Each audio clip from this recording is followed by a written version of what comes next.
It's getting serious when it comes to the mandate. And joining us now to respond and react to this and more is Mark Pukita, Senate candidate for the Republican primary fight to replace Rob Portman. Mark, good to have you back on our program. How are you? Glad to be back. I'm great, Bob. I didn't mean to cut into that much of your time, but this is kind of breaking news. It's just all being spelled out right now, what's happening here. Do you have a reaction, before we talk about Ohio Health and about your experiences that I reached out to you today on, your reaction to what I just shared? Well, it's wrong and it's unacceptable.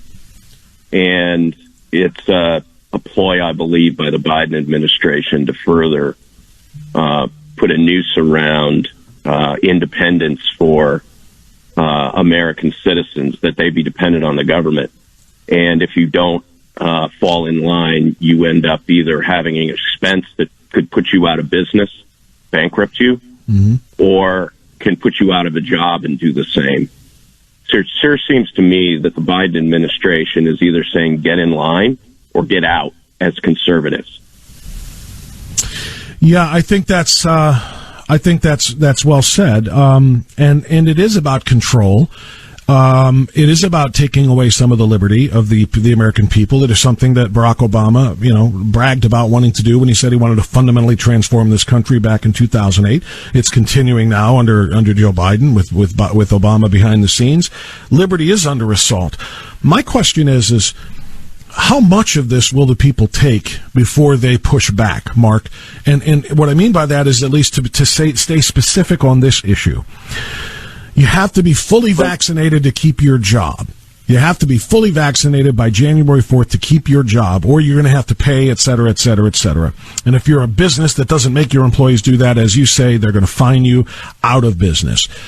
Are they going to continue this in the same way if they come to say, that fully vaccinated 2-shot series there really isn't fully anymore. It's just not as effective as we thought it was. You're going to have to have your booster by April 4th. You're going to have the booster after that by August. How much, Mark, will the American people stand for here before we say we don't know what in the living hell they're pumping into us every 3 months, as they call them boosters? Right. So we know they're not vaccines. They're experimental treatments, right? This mRNA. The American people, I don't know about the American people, Bob, but I've been to all 88 counties in Ohio.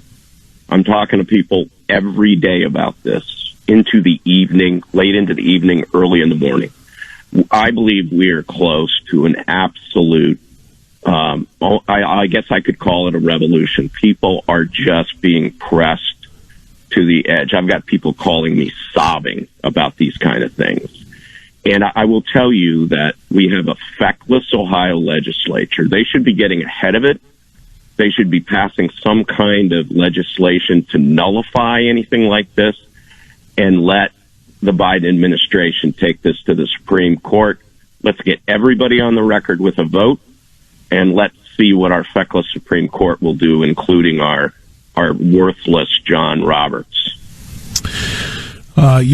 Sadly, that is very true. He has become very, very worthless, and it's a very, very big disappointment. I thought it was a good pick at the time that it was made, but that's where we sit. Now, let's talk about your situation. Mark, I reached out to you this morning because I read your Facebook post in which you claimed that, quote, I learned this morning firsthand that Ohio Health is more concerned about being woke than following science or treating patients. They're a facade. So this obviously falls right in with the subject matter right now. Can you tell us what you're talking about, what's your experience here?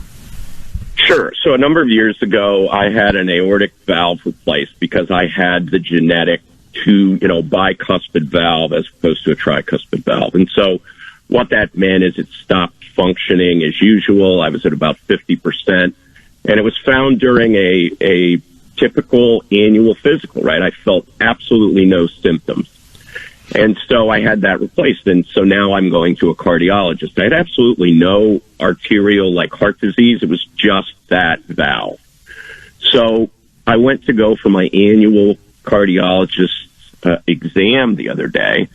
And I walked in and, you check in at this bank of receptionists, and they take your insurance information, and they handed me a mask. And she didn't say put it on. So I took it, and I went and sat down in the waiting room.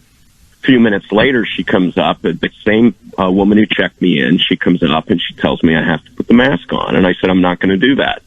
And she said, and I asked her politely, I said, just please leave me alone. And she refused. And she said, well, you're going to have to go outside until we can find you a room, right? So I went outside. I'm out there maybe 10, 15 minutes. I'm making some phone calls, taking some phone calls. And no one has come out. So I walk back in and I sit right near the side door that I had gone out. And I'm just waiting. And then one of the doctor's assistants comes down and she says to me, I understand you don't wear a mask. Will you just wear a mask up the elevator?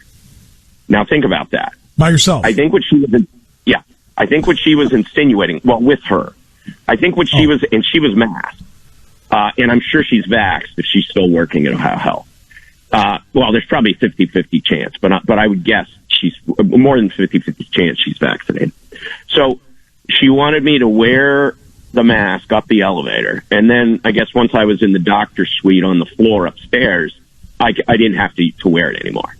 Okay, that was theatrics. That was designed to keep, I believe, everybody else in the waiting room from kind of standing up and saying, we're not going to take this anymore. So I said, I'm not going to do it.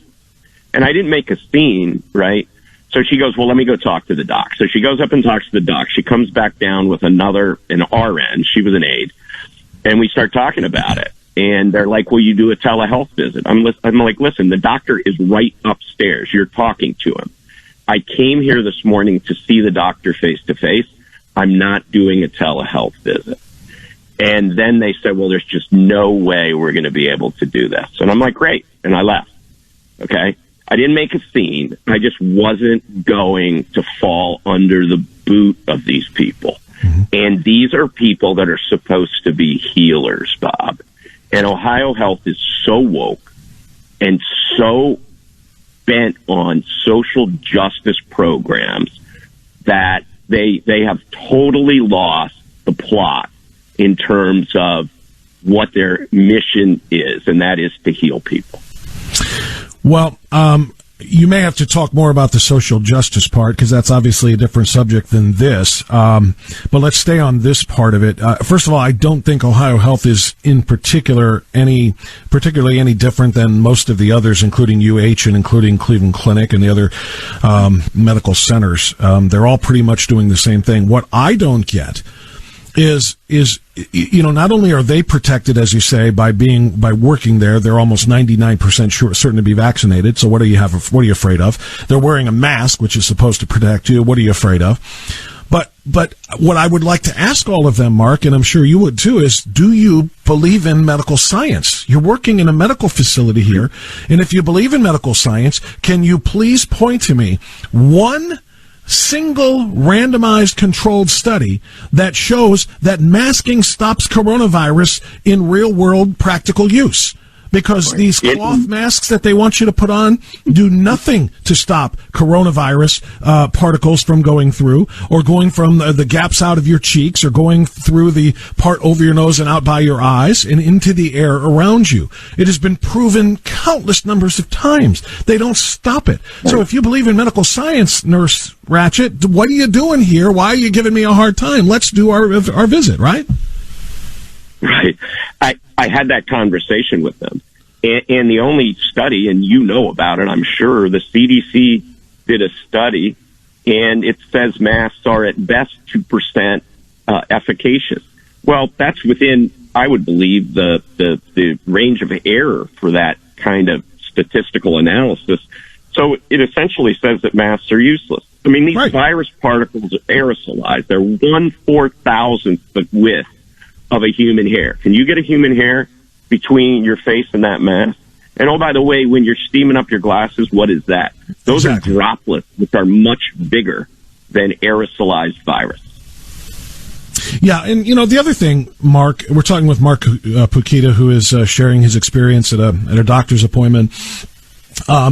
On the side of the box of those surgical masks, that they want to hand you when you walk in, or they demand that you wear. It literally says, does not stop spread of coronavirus. I'm paraphrasing it, but I've seen it. It literally tells you this is not going to do that. Surgical masks are not to keep every particle in your in your system contained within inside of that mask. Doctors wear surgical masks when they are performing surgery, so they don't spit inside an open patient, for crying out loud. So they don't literally, these things they're not airtight. They're not hermetically sealed around their cheeks and their noses.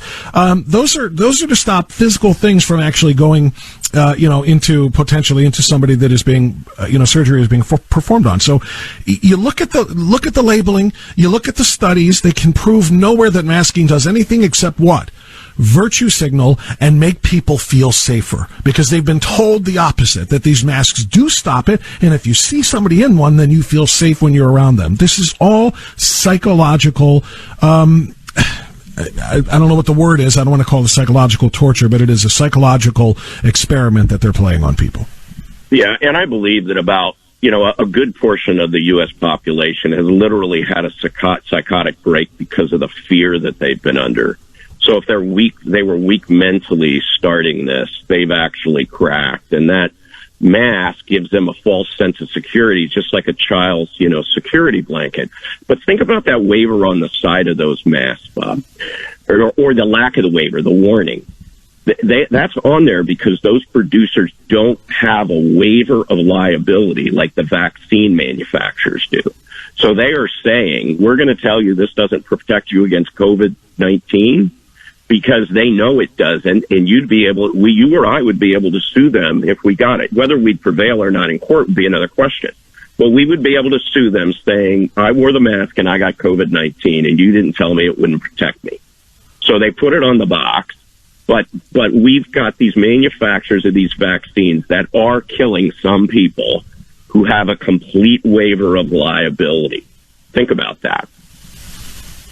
Well, that's one of the biggest problems that I have, with all of the COVID precautions and COVID mandates and everything else that are being put in here. There's no liability for the manufacturers, and obviously there's no liability when it comes to the manufacturer and the distribution of the actual profit shots.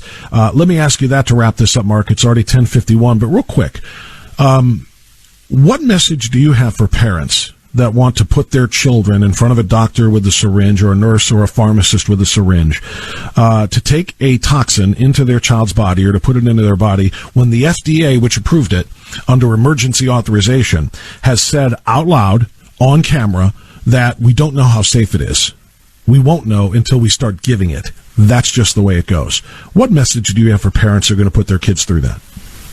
I plead with them as a grandfather and a human being not to do this, to just refuse to do it no matter what. And think about this. We're talking 5 and above. Go to the American Academy of Pediatrics website, Bob, and look at the Pfizer end-use authorization test being done to give this vaccine to children 2 and above. These people are evil. It's all about profit. I would bet you that many of the executives in these companies haven't touched this vaccine. Agreed. They are lying if they say they've had it. They totally know agree. Exactly what's going on. They know totally exactly agree. And when they put these shows on, I don't believe for one second that Joe Biden has taken one either. He's either taken sugar water or some sort of other harmless syringe. He's not taking these things. I completely concur. They are not dumb enough to put themselves through this experimentation when the VAERS reporting service has shown over 17,000 people have died from them, for crying out loud. Right. They want to dismiss that. They want to ignore that, just like they want to ignore the labels on the box that say this product does not provide protection against COVID-19 coronavirus. And they think that we're dumb enough to follow. And sadly, they may be right. Yeah, which is why I'm not vaxxed and I'm not getting vaxxed. I'm the only U.S. Senate candidate that can say that. And I'm not suggesting that you don't get vaxxed or you don't wear a mask, but that's my choice, and I don't have a problem telling people that. Well, I'm not anti-vax. I'm not anti-mask. I go a little further. I am anti-vax of this vax. I'm not anti every vaccine. I'm not an anti-vaxxer. I believe in the measles and the polio and all that other stuff. But those have been tested over the decades. This has been tested for 10 months, and they admit that they don't know what's going to happen. That's why I'm anti this particular vax. I will respect anybody's choice to do it, but I will vehemently disagree with their decision. Mark Pukita, thank you very much. What's your website, Mark, for your candidacy? It's mark4ohio.com. It's mark4ohio.com. Thanks, Bob. Mark Pukita, thank you, sir. We'll be right back.